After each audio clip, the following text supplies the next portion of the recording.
Welcome to our fourth chapter called Energy from Combustion. We see that there's a nice fire here on the opening slide.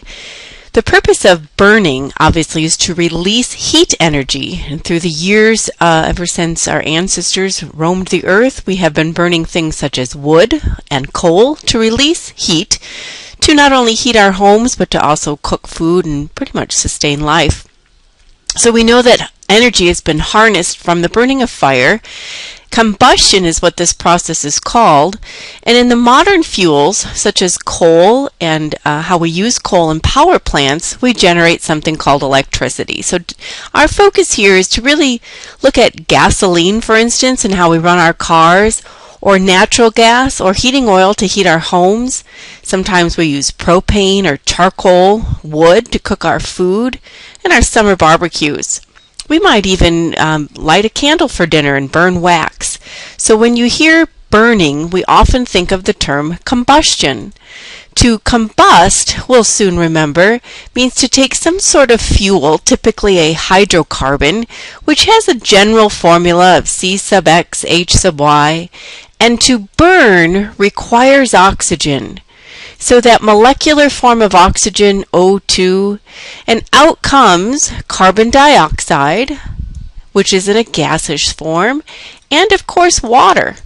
And water also comes out as a water vapor, so steam.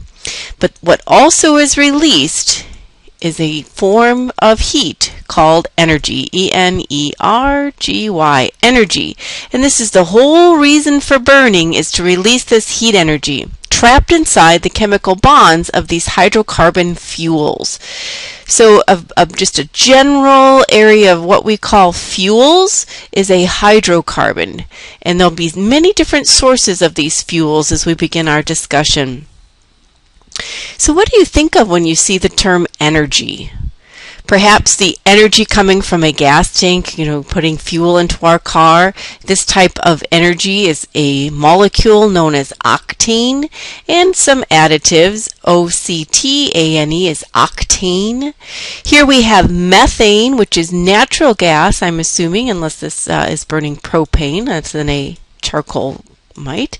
So methane, CH4, octane, C8, H18, larger molecule, contains more energy than a methane molecule. Here we'll be also looking at this whole refinery process. How do we take petroleum from the earth and go through this fractional distillation apparatus to separate out all the components of petroleum to obtain these more desirable molecules, such as the simplest hydrocarbon methane or a larger molecule octane. So like the energy of this crowd, you can see it, but you might not know it's there. And how do we measure that energy contained inside molecules or inside of a crowd, for instance, in a generic way? Burning fossil fuels for energy fails to meet the criteria for sustainability in two ways, and this is our environmental theme throughout the chapter.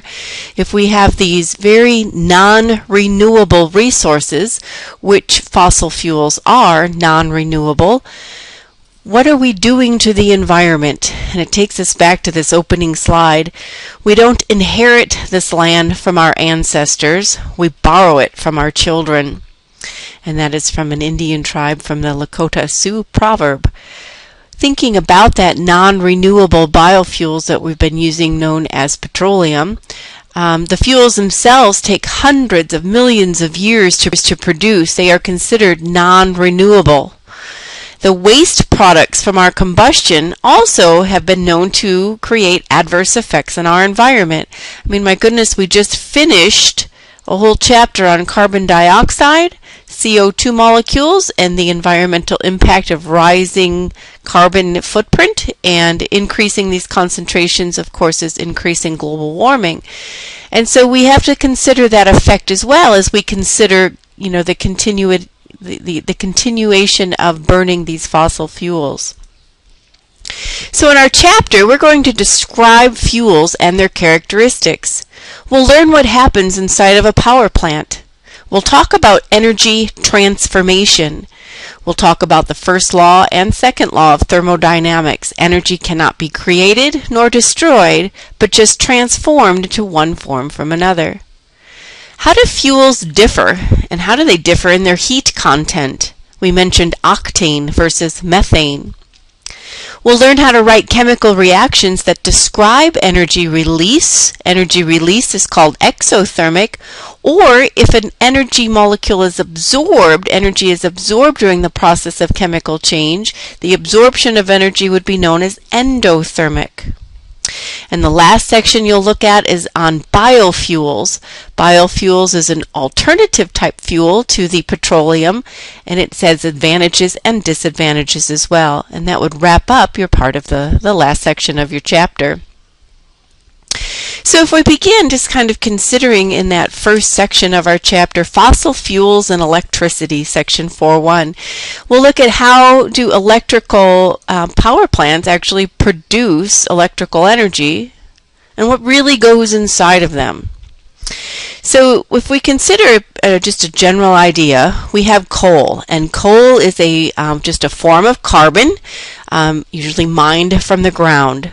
So coal is a form of just the elemental form of carbon.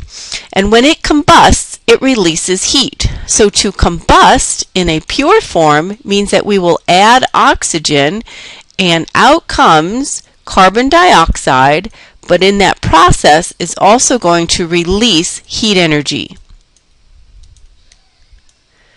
And this, of course, will take energy, so we'll put that little triangle over there to remember we have to burn it requires heat. So burning the coal releases heat, and this is what we want to capture for step 2. We use this heat and we boil water in a closed, very high pressure system to raise the boiling point of water and thus compress the resulting water vapor. So we trap that heat energy and force it to start to do some work. This hot, high-pressure system is now directed to a steam turbine. Some people say turbine. Step 3, the steam expands as it cools. So again, it's going to condense as it starts to go back from the gaseous form into the liquid form. It starts to condense, and it cools and creates a rush of wind past the turbine, causing it to spin. And the shaft of the turbine, which is connected to this large coil of wire, and it rotates within a magnetic field and thus generates an electric current. So just a visual that's on your page is page 157. We take coal and we burn it. And with the reason we want to burn it, burning coal can be used to create a lot of heat energy that causes this water to boil. And when it boils, it creates steam. The steam is sent through a turbine. The turbine then goes into the generator, which is just a coil of electrical wire in a magnetic field, and thus produces electricity. Of course, as that hot steam condenses, it goes back down from the gaseous phase to the liquid phase, and it's all just recycled and oftentimes cooled in an outdoor, usually just a reservoir of water, cooling water lake here, and it brought back in to cool this down to start it over. So a very, closed system where the input of energy is right here in the form of burning coal. So when we think about energy, we define it as the capacity to do work. The burning of fossil fuels, which are non-renewable resources, produces energy through a process called combustion. To combust produces heat energy. The process of combustion requires oxygen, but as waste products, we have carbon dioxide, a known greenhouse gas, along with water vapor, a known greenhouse gas. Energy is measured in a unit called calorie, or in the metric system known as joules. We should be familiar with both units. 1 calorie, which is what we're familiar with as measurement of energy in calories, has an equivalence of 4.184 joules. 1 calorie is a capital C. A capital C is also known as a kilocalorie. So notice if it's a small letter C, it's equivalent to a joule, 4.184 joules, or a capital letter C, which is equivalent to saying a kilocalorie, is 4.184 kilojoules. We have these two different types of energy we'll be looking at in terms of the first law of thermodynamics, that energy cannot be created nor destroyed, but just simply transferred from one form to another. The two broad categories of energy lie in these two areas. We have potential energy, which we might have learned before is what's called the energy of position. In chemistry, the energy that is stored in a chemical bond is what's referred to as potential energy. So, for instance, if I just look at a simple water molecule, H bonded to O bonded to H, these chemical bonds, the bonds that attach two atoms, are storage tanks of energy. If I break the bond, I release energy, and if I put a bond back together, it takes energy. The storage tank of a bond energy is potential energy. Kinetic energy we probably learned of as the energy of motion. In chemistry, it's thermal energy that we're tracking, or heat energy. We know that heat is a form of energy, and it flows from a hot object towards a cold object. So hot towards cold, and that's a movement, isn't it? And if I consider hot moving towards cold, it does define kinetic energy. It's the flow of heat energy moving from hot to cold until an equilibrium is reached. So, and we combust, this process of combustion. We're taking these stored molecules, these bonds of stored energy, breaking them apart, and then moving that heat energy from a hot to cold object. So potential energy, such as fuel molecules, turn into kinetic energy in the process of a burner. In our previous little illustration here, this process of a burner, we're taking that stored energy in coal and we're burning it and producing kinetic energy that moves this steam through the turbine, producing mechanical energy, which is physically moving that joint of the turbine, going through the generator, turning it into electrical energy. Notice how the process of the first law of thermodynamics has been illustrated. We can convert one energy form to another, but we cannot destroy the amount. Potential turning into kinetic, turning into mechanical, turning into an electrical form of energy. And that's the process of this power plant, starting with coal, which contains stored energy in its bonds, and releasing it out here in the form of electrical energy. We move from potential to kinetic to mechanical through the process of this generator, through mechanical and into electrical energy. All measured with this unit known as a joule or a calorie. Let's consider just an example of Newton's cradle. I'm going to try to draw just so you get an idea. Maybe you've seen these before. There are a series of balls, pretty just metal balls, kind of hanging from a cradle, and there's a series of them right in a row. So maybe you have like 5 to 7 of these right in a row, all of equal length, doing my best to draw that. Alrighty.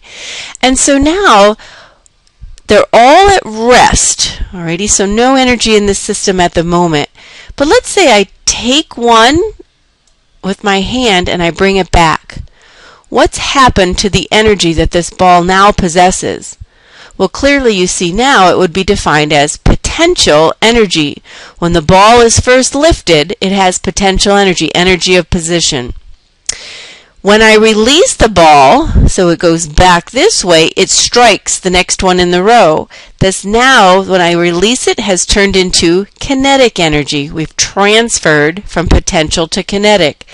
This kinetic energy is moving through this system, isn't it? This ball strikes the next, strikes the next, strikes the next. All of this is being transferred, and at the very end, this ball will swing up. So now the potential energy that was once stored up here by the initial motion is now transferred all the way up here. And as soon as this stops at the top of the arc, as soon as it stops, it now is 100% potential energy. And the process repeats itself, doesn't it? As soon as it reaches its maximum arc, this will swing back down, energy is transferred to the system, the last ball will swing back up. And if you've ever noticed this over time, it will eventually reach an equilibrium and the balls will come to rest. It does eventually stop. Does this obey or disobey the first law of thermodynamics? First law of thermodynamics says, well, energy cannot be destroyed. So if energy is never destroyed, why doesn't this continuously, forever and ever, keep going? Well, we have to consider anytime two objects collide, there is a little bit of friction, isn't there? A little bit of heat loss between these two potential energy balls here, that they're going to lose a little bit of heat energy. And then ultimately, every time there's a collision, there's a loss of energy in terms of friction, and friction produces heat energy. And so ultimately, given enough time, the energy dissipates. The energy dissipates. And that's going to be an important word in a moment when we talk about entropy, dissipates. In other words, the energy itself is leaving the system and going to the surroundings. It is dissipating to the surroundings, increasing what we'll soon learn as a word called entropy. Now, no system is 100% efficient, just like a power plant. No system is ever 100% efficient.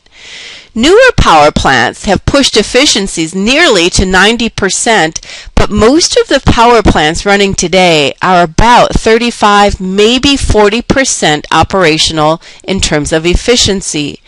And what this does is compare electrical energy produced versus the amount of heat that was available from the fuel and shares it as a ratio. How much gas or how much energy was available from a certain amount of coal compared to how much was actually put out.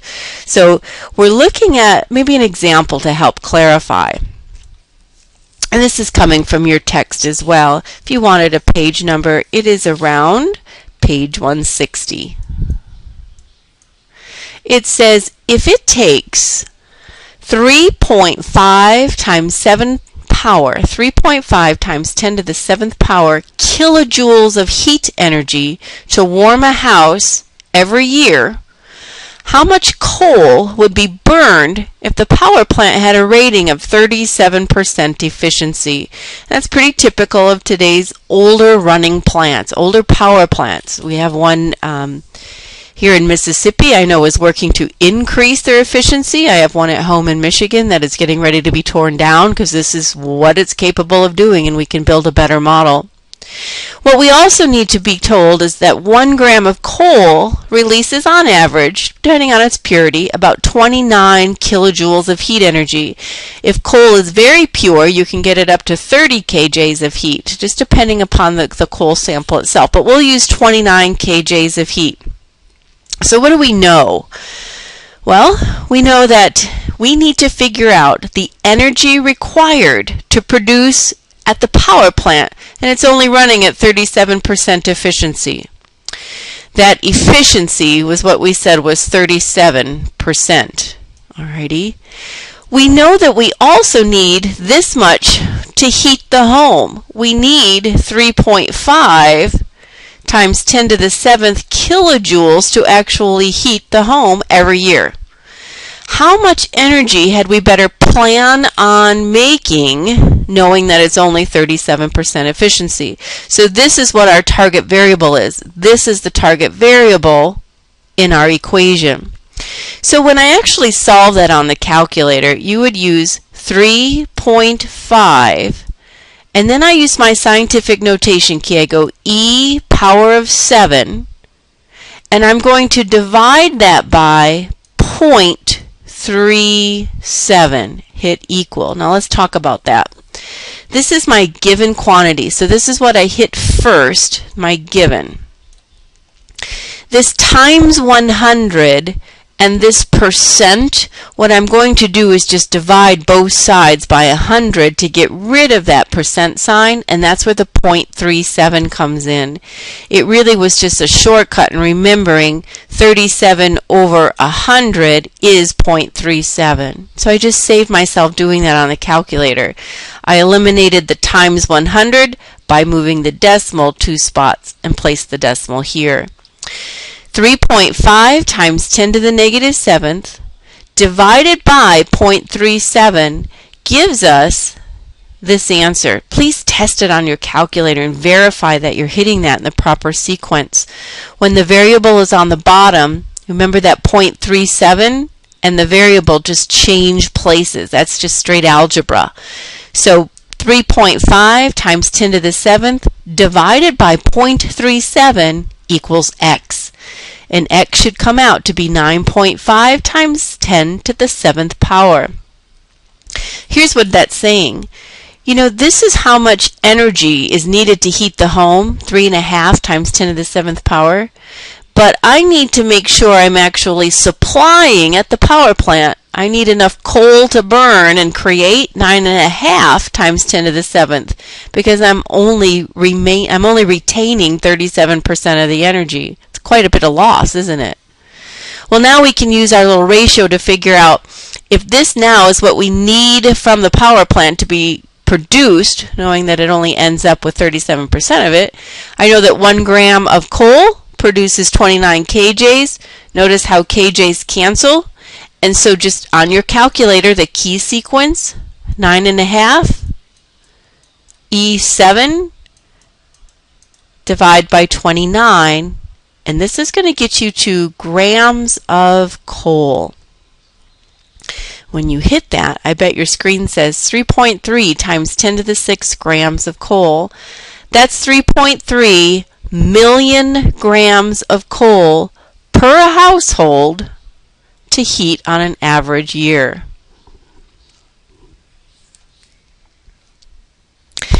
We know the units of heat are joules.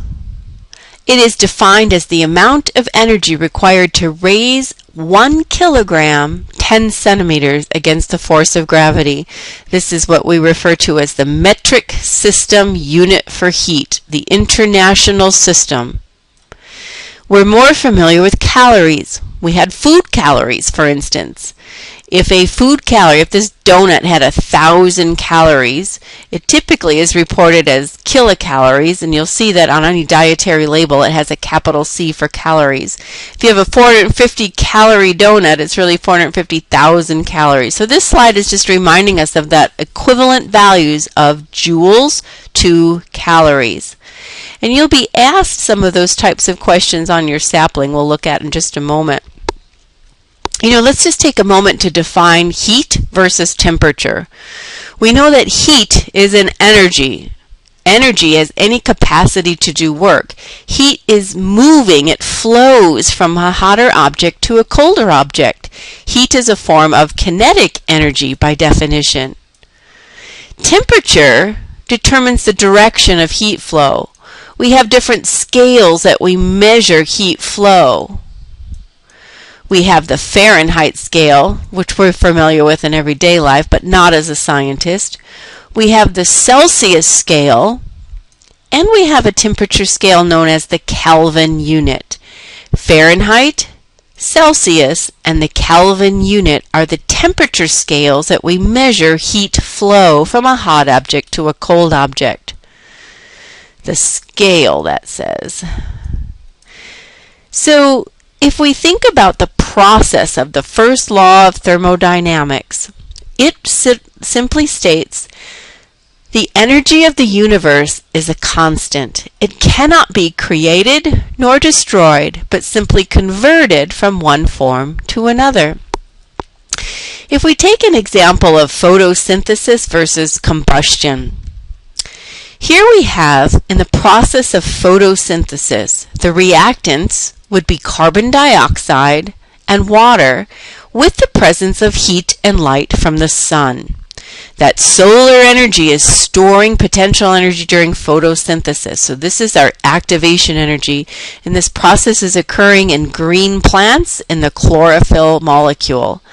Carbon dioxide and water, in the presence of heat and light, produce plant material and oxygen. Now we're normally used to seeing this as glucose, C6H12O6. We take this material called plant material, and remember this, if this is our source of fuel, this is going to take millions and millions of years to deposit the plant material through just the fossilization of plants to create some petroleum, non-renewable, because it's literally millions of years to do this. We combust it, and that means add oxygen, and out comes carbon dioxide and water.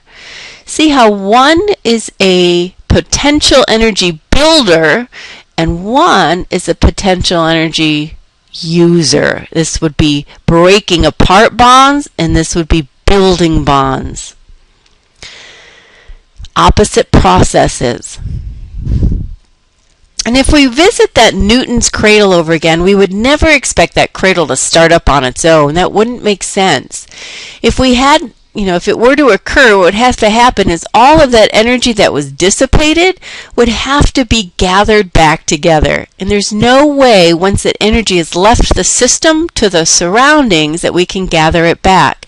It has gone to create a greater entropy. The entropy is in the second law of thermodynamics.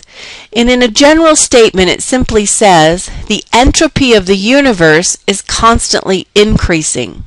Well, we need to understand what entropy is to gather what that means. Entropy, in my mind, simply means the general tendency, the natural tendency for a system to become more disorganized. It is less ordered. It becomes more chaotic.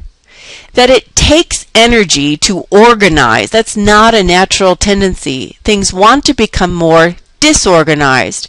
And when energy leaves the system and it dissipates, it's increasing the entropy of the universe. A natural tendency. Let me just share with you from an ordinary example of my son's bedroom. Over time, it just naturally becomes more chaotic. It takes energy for him to reorganize the room. The natural tendency is toward disorganization. And that's what the second law of thermodynamics simply says. That in order for energy, either heat energy lost by a system, it must dissipate, and the dissipation of energy is increasing entropy. Power plants are inevitably inefficient because if energy is not created nor destroyed, that's the first law, but we do lose some of that energy in terms of thermal energy. As soon as the Newton's cradle balls collide, there's a little bit of heat energy lost there, and it dissipates.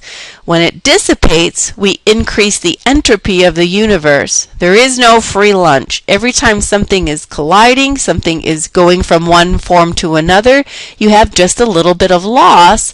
In each and every one of these steps, there's a little bit of loss of the energy being transferred, and all of this is being converted into this entropy, the natural chaotic disorder of the universe. Let's kind of practice some of these concepts together, and we'll do so by looking at some of your homework questions. Our first question just simply asks us to review kinetic energy, the energy of motion, and compare that to potential energy, the energy of position. So when we consider answering, we simply want to think about, is it moving or does it have the potential to move? For instance, water behind a dam is not flowing. We'd have to release the water to get it to move. Water being stored behind a dam is a form of potential energy. We have a roller coaster on top of a hill. It is energy of position, isn't it? Once it goes down, it's kinetic, but as it's just at the peak of the hill, it's at its greatest potential energy. An apple falling from a tree, it is in motion. This one is kinetic energy. Riding a bicycle, even the wind, all are in motion. Gasoline, however, is potential energy because it's being stored in the chemical bonds. All of the gasoline, all of those hydrocarbon bonds are storing potential energy right here. This is stored energy. Energy of being stored or positioned is potential. Same kind of question. You try it. Let me just pause and ask you, in your mind, potential or kinetic, and why? I bet you answered, on top of a hill, that's potential energy. It's being stored at the very top of the hill. It's not in motion. Of course, this is in motion. A car traveling is kinetic energy. Chemical energy is stored. It is potential.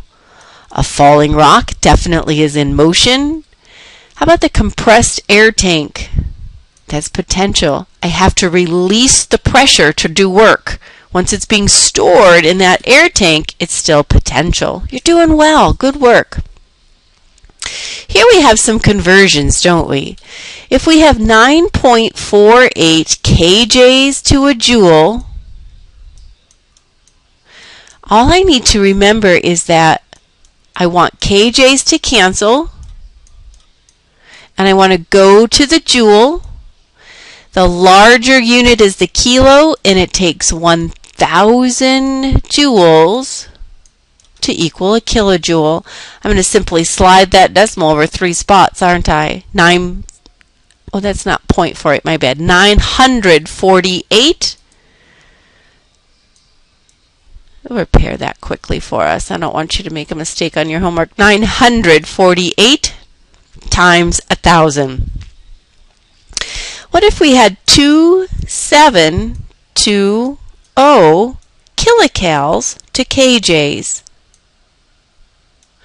Well, we want the kcal to cancel. It goes on the bottom. And we want the kJ on the top. We learned that 1 kilocalorie is the same as 4.184 kilojoules. And so here, the kcal and the kjoule are equivalent. My kilocalories cancel when I multiply by 4.184. Here we're given 7.49, and that's times 10 to the 6th joules of energy, and I want to get it to kcals. Well, the first conversion should get us from joules to kilojoules, because we can then use our next conversion, just like above, to get from kJs to kcals. So we know that 1 kilojoule is 1,000 joules. And we know that 1 kcal is 4.184 kilojoules. 7.49 e to the 6th power, divide by 1,000, divide by 4.184. And you'll have your conversion. Your sapling continues. It says an office heater puts out 2050 British thermal units of energy in every hour. So that looks like our given number, doesn't it? 2050 BTUs every hour.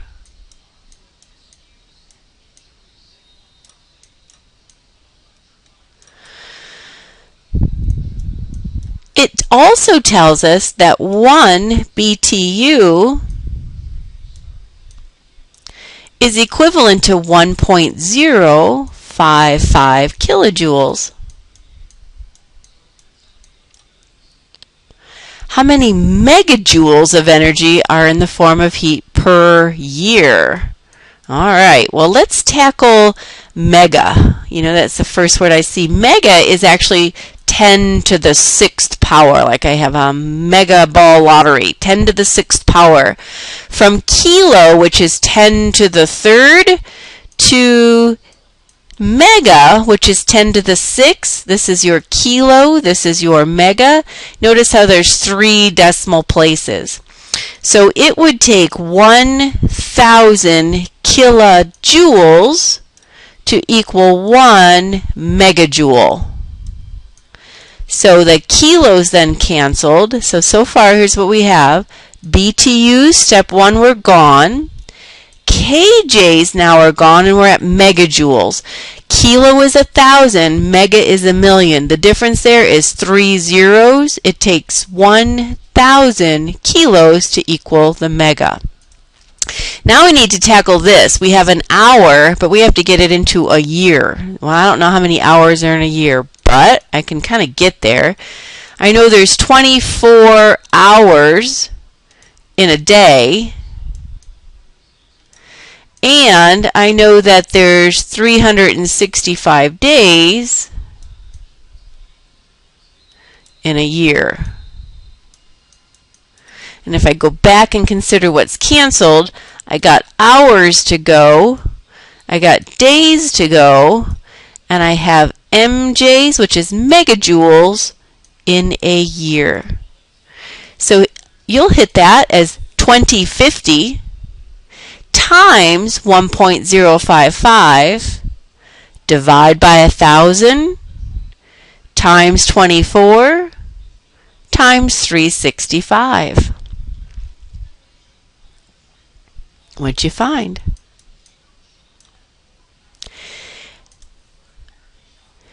Let's revisit this concept a little bit further called entropy. And this is our system, right? This is the system that says the natural tendency of a system to become more disordered. So one of your homework questions on sapling asks, which of the following is false concerning entropy? If a child builds a tower from a pile of blocks, the entropy increases.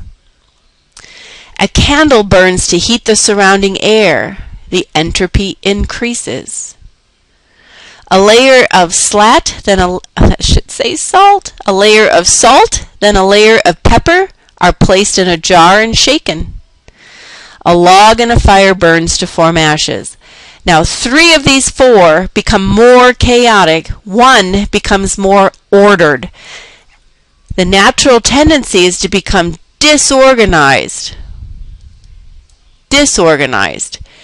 I have to think that if a child is taking a pile of blocks, just these random blocks, and building a structure from it, this is more ordered. This is the false statement. This would be a negative entropy. It is not the natural tendency. Good work with me. I'll pause the lesson there, and when we come back, we'll be on lesson 2 of our chapter 4.